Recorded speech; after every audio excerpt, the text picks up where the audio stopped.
Hello बच्चों, let's read this question and the question says the major product of the following reaction is। अब इस question को अगर देखो, रिएक्टेंट्स को देखो तो समझ में आ रहा होगा कि ये जो बेंजीन के साथ फिनॉल है वो प्लस आर इफेक्ट दिखला रहा है, पार्शियल डबल बॉन्ड करेक्टर है, तो रेजोनेंस की वजह से न्यूक्लियोफिलिक सब्स्टिट्यूशन रिएक्शन तो देने से रहा। तो ये जो HCl लिखा है यहाँ पे, ये कभी भी OH को हटाकर Cl तो ला ही नहीं पाएगा, तो ऑप्शन बी और डी तो तुम्हारे हट गए, नॉट पॉसिबल। अब ए और सी की लड़ाई है, ए ऑप्शन सही हो सकता है या सी सही हो सकता है। तो यहां पर ये एक एल्कीन है और कैसा है, अनसिमेट्रिकल एल्कीन। तो जो तुम्हारा अनसिमेट्रिकल एल्कीन होता है, सोचकर बताइए, जब आप उसका एडिशन करते हैं तो वो कौन सा रूल फॉलो करता है, मार्कोनिकॉफ रूल करता है कि नहीं करता है? हाँ, वेरी गुड। तो मार्कोनिकॉफ के तहत मोर स्टेबल कार्बोकेटायन बनना चाहिए। तो मोर स्टेबल कार्बोकेटायन यहां पर क्या बन सकता है, 2 डिग्री कार्बोकेटायन। दो ही ऑप्शन है, या 1 बनेगा या 2 बनेगा।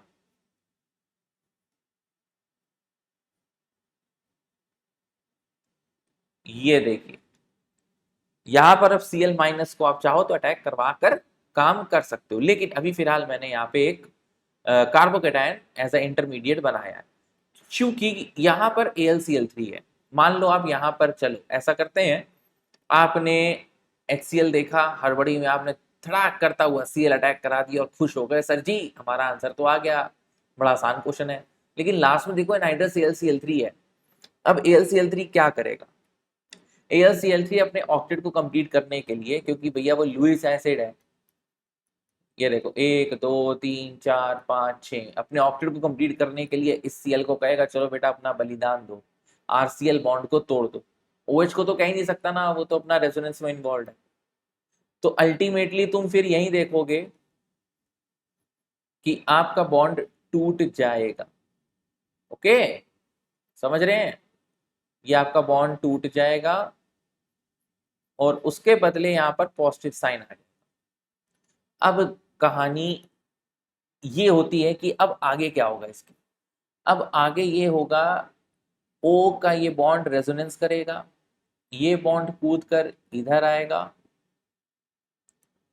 ये बॉन्ड कूद कर इधर आएगा। तो रेजोनेटिंग स्ट्रक्चर्स अगर मैं इसके बनाना चाहूं तो वो कुछ इस तरीके से बन पा रहे होंगे। बड़े गौर से देखना, बड़े प्यार से समझना, क्वेश्चन में दम है, 10 का दम। ये डबल बॉन्ड टूट कर इधर आया, ओके, ये positive charge as it is maintain रखेंगे, बिल्कुल समझते रहना बड़े आराम से। एक डबल बॉन्ड इधर है, एक डबल बॉन्ड इधर है, और यहां पर आ गया नेगेटिव साइन। ठीक है, इतना समझ में आ रहा है? क्लियर? अब यहां पर इंट्रामोलिकुलर रिएक्शन होगी, तो यहां जो कार्बन पे नेगेटिव साइन आया है, ठीक है, ये कार्बन का जो नेगेटिव साइन आया है वो साइक्लाइजेशन करेगा, इस कार्बोकेटायन को अपने पास बुलाएगा, क्योंकि देखो बेंजीन एक न्यूक्लियोफाइल है, वो दिखलाता ही इलेक्ट्रोफिलिक सब्स्टिट्यूशन रिएक्शन है।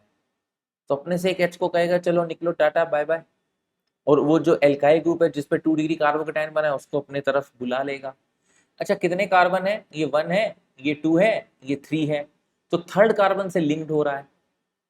यानी कि आपके पास कुछ इस तरीके से डायग्राम बनकर आ रहा होगा। बिल्कुल प्यार से समझना है, आराम से देखना है, पेशेंस लूज नहीं करना है, और step by step mechanism based इस चीज को समझनी है। ठीक है,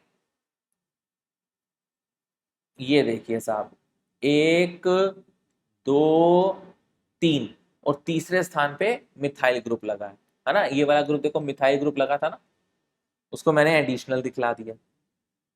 अभी कहानी यहाँ पे खत्म नहीं हुई है। इस बेंजीन के पास एक H, वो H अब अपना खेल दिखलाएगा। समझ रहे हो ना आप? यहां पर टेट्रावेलेंसी को प्रूव करने के लिए 2 H थे हमारे पास, 2 H थे, एक H निकला, उसके बदले जो 2 डिग्री कार्बोकेटायन है वो उस पर अटैक किया, अब एक H बच रहा है। एरोमेटाइजेशन नहीं है बच्चों। इस रिंग को देखो, जहां पर बेंजीन पे एरोमेटाइजेशन थी, ओ ने लोन पेयर देकर देखा, अरे बाप रे, मैंने तो अपना एरोमेटिक करेक्टर लूज कर दिया, ये तो बहुत बड़ी गलती हो गई। तो अब एरोमेटाइजेशन को वापस लाने के लिए, अपनी स्टेबिलिटी को वापस लाने के लिए, ये H का बॉन्ड इस बेंजीन रिंग के अंदर जाएगा, ये बॉन्ड टूटकर वापस रेजोनेंस दिखलाएगा, और ये डबल बॉन्ड टूटकर O पर जाएगा। और जाना भी चाहिए बेटा, O पे पॉजिटिव टिकता नहीं है। तो जब जाएगा तो डायग्राम आपका कुछ इस तरीके से बन पा रहा होगा। काफी कंसेप्चुअल क्वेश्चन था। तो ये रहा O, ये रहा H। अब सिंगल बॉन्ड हो चुका है, इसका डबल बॉन्ड वापस आ चुका है, ठीक है। यहाँ पर एक 5 मेंबर्ड रिंग बन रही है, जिस पर एक मिथाइल ग्रुप भी प्रस्तुत है। एक डबल बॉन्ड इधर ऑलरेडी था, और H के टूटने से एक डबल बॉन्ड इधर भी आ रहा है। अब ये ऑप्शन आपको कहाँ दिख रहा है? क्या सी में दिख रहा है? नहीं, सी में नहीं दिख रहा। तो एज इट इज सेम ए में दिखाई दे रहा है। So the correct option is a. I hope you understood this question. Best of luck.